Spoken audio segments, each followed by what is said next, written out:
صلی علی رسول الکریم اما بعد اعوذ باللہ من الشیطان الرجیم. لاسٹ ولاگ میں حضرت موسیٰ کو ہم نے اس کا سیکنڈ فیز ڈسکس کیا کہ جب وہ فرعون کے دربار تک پہنچے، حضرت آسیہ نے ان کو اپنے پاس رکھا. اب وہ نوجوان ہو چکے تھے. پھر نوجوانی میں وہ جو واقعہ پیش آیا، وہ جو بنی اسرائیل کا شخص تھا، اس نے دوسرے شخص کو خلاف شکایت کیا، آپ نے اسے معمولی ضرب دی، لیکن وہ دنیا سے رخصت ہو گیا. تو اب فرعون کے دربار میں اس کے درباریوں نے کہا کہ یہ شخص جو ہے حکومت ہماری ہے، لیکن اسی میں یہ ہمارے ساتھ زیادتی کر رہے ہیں، ہمارے قوم کے لوگوں کے ساتھ. موسیٰ نے اب تک موسیٰ فرعون کے ساتھ رہ رہے تھے اور اس کے ساتھ آتے جاتے تھے. اس واقعے کے بعد انہوں نے سوچا کہ یہ سب کچھ فرعون کے جابرانہ طرز حکومت کا نتیجہ ہے، جس میں قبطی اسرائیلیوں پر مظالم ڈھا رہے تھے. اب انہوں نے ارادہ کیا کہ آئندہ وہ فرعون اس کے اہلکاروں سے مکمل علیحدگی اختیار کر لیں گے. انبیاء کی فطرت نبوت ملنے سے پہلے بھی وہ ان کی فطرتاً وہ پاک لوگ ہوتے ہیں اور اپنے ہر عمل کا محاسبہ کرتے ہیں. ابھی تک آپ کو نبوت نہیں ملی تھی، اور ادنا غلطی پر بھی اللہ سے صدق دل سے معافی مانگتے ہیں. موسیٰ علیہ السلام نے بھی اللہ تعالیٰ سے اپنی تقصیرات کے اعتراف کر کے معافی چاہی جو ان کو دے دی گئی.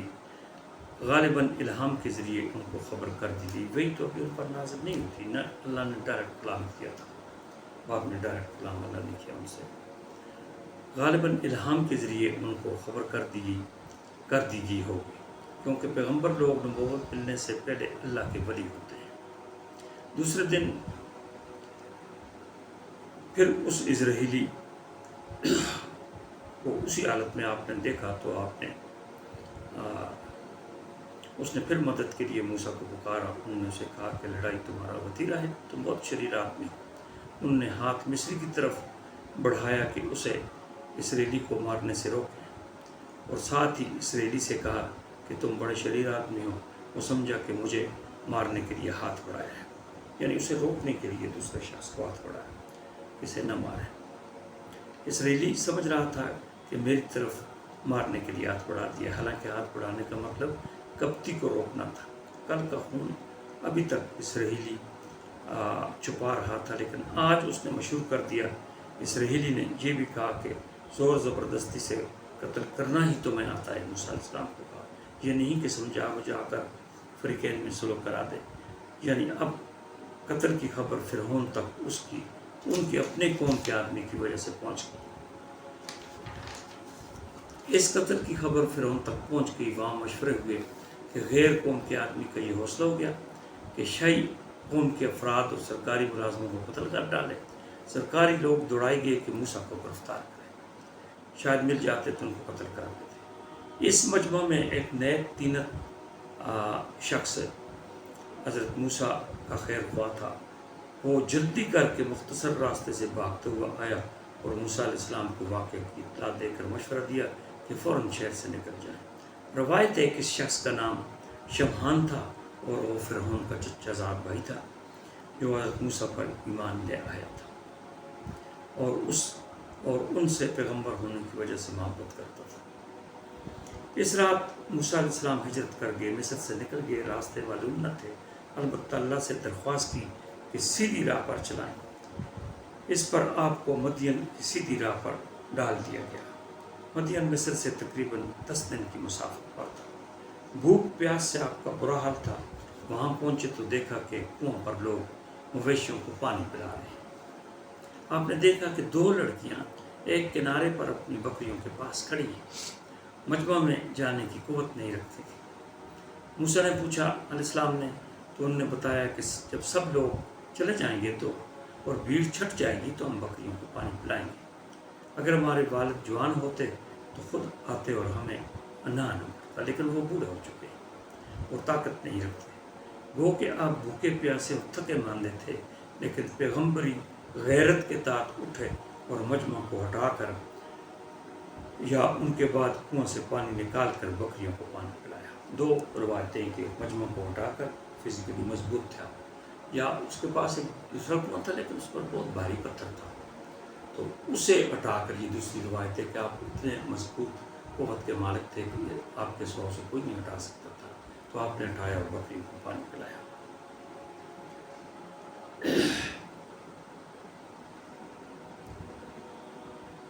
شعیب علیہ السلام کی بیٹیوں نے محسوس کیا، یہ جو لڑکیاں تھیں یہ پیغمبر شعیب علیہ السلام کی بیٹیاں تھیں، کہ کوئی تھکا ہوا مسافر ہے، کوئی ٹھکانہ نہیں رکھتا، اس لیے چھاؤں میں بیٹھ گیا ہے، واپس وہاں پر بیٹھ گیا۔ شعیب علیہ السلام کی بیٹیوں نے باپ سے کہا، سب قصہ بیان کر دیا۔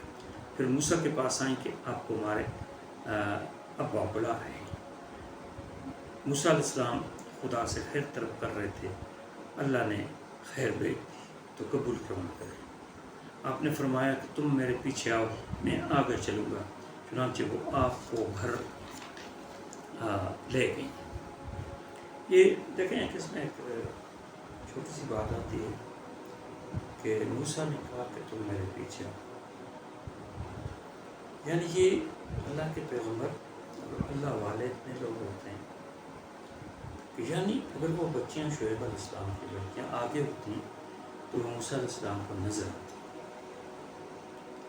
تو آپ کا جو حیا تھا وہ اس بات کو گوارا نہیں کرتا تھا کہ میں پرائی بچیوں کو دیکھوں، اس لیے انہوں نے کہا کہ آپ میرے پیچھے آئیں اور مجھے گھر کا راستہ بتاتے چلے جائیں۔ یہ ایک بہت بڑی بات تھی، آدمی کے ذہن میں آتی ہے کہ انہوں نے یہ کیوں نہیں کہا کہ آپ آگے ہو جائیں تاکہ میں گھر معلوم کر سکوں، لیکن یہ پیغمبر کی حیا کا تقاضا تھا۔ انہوں نے تسلی دی اور فرمایا کہ آپ حضرت شعیب علیہ السلام کے پاس پہنچ کے ان کو سرگزشت سنائی ساری۔ انہوں نے تسلی دی اور فرمایا کہ اب آپ اس ظالم قوم کے پنجہ ستم سے نکل آئے، اب وہ آپ کا کچھ نہیں بگاڑ سکتے۔ اس غریب الوطنی میں موسیٰ نے اللہ سے دعا کی تھی کہ آپ کی طرف سے جو بھی مجھے بلائی آئے گی میں اس کا محتاج ہوں۔ موسیٰ اللہ کی مدد کے سوا بالکل بے سہارا اور تنہا ہو گئے تھے۔ شعیب علیہ السلام کی بیٹی کی وجہ سے ایک سہارا پیدا ہو گیا تھا کہ بستی کے کسی بزرگ سے تعلق پیدا ہو گیا۔ موسیٰ کے پاس جب شعیب علیہ السلام نے اپنی بیٹی کو بھیجا تو آپ نے اسے غنیمت جانا اور دل میں سوچا کہ اس دعوت کو رد کرنا اللہ کی ناشکری ہوگی، کیونکہ آپ نے خود اس کے لیے دعا فرمائی تھی۔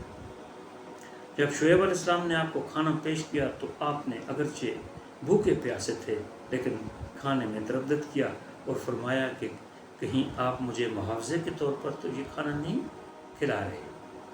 آپ نے شعیب علیہ السلام سے فرمایا کہ ہم ایسے لوگ ہیں کہ جو کام آخرت کی خاطر کریں تو اس کے معاوضے میں پوری زمین بھی سونے سے بھر دی جائے تو قبول نہیں کرتے، یعنی یہ پیغمبری شان تھی، یہ نیک طینت اللہ کے بندے کی شان تھی، یہ پیغمبر کی شان تھی، یہ ایک اللہ کی ذات میں اور دنیا سے ہٹ کر اللہ ہی کے لیے فنا ہونا پہنچ جانے والے کی ایک شان تھی، بہت بڑی شان تھی۔ بھوکا پیاسا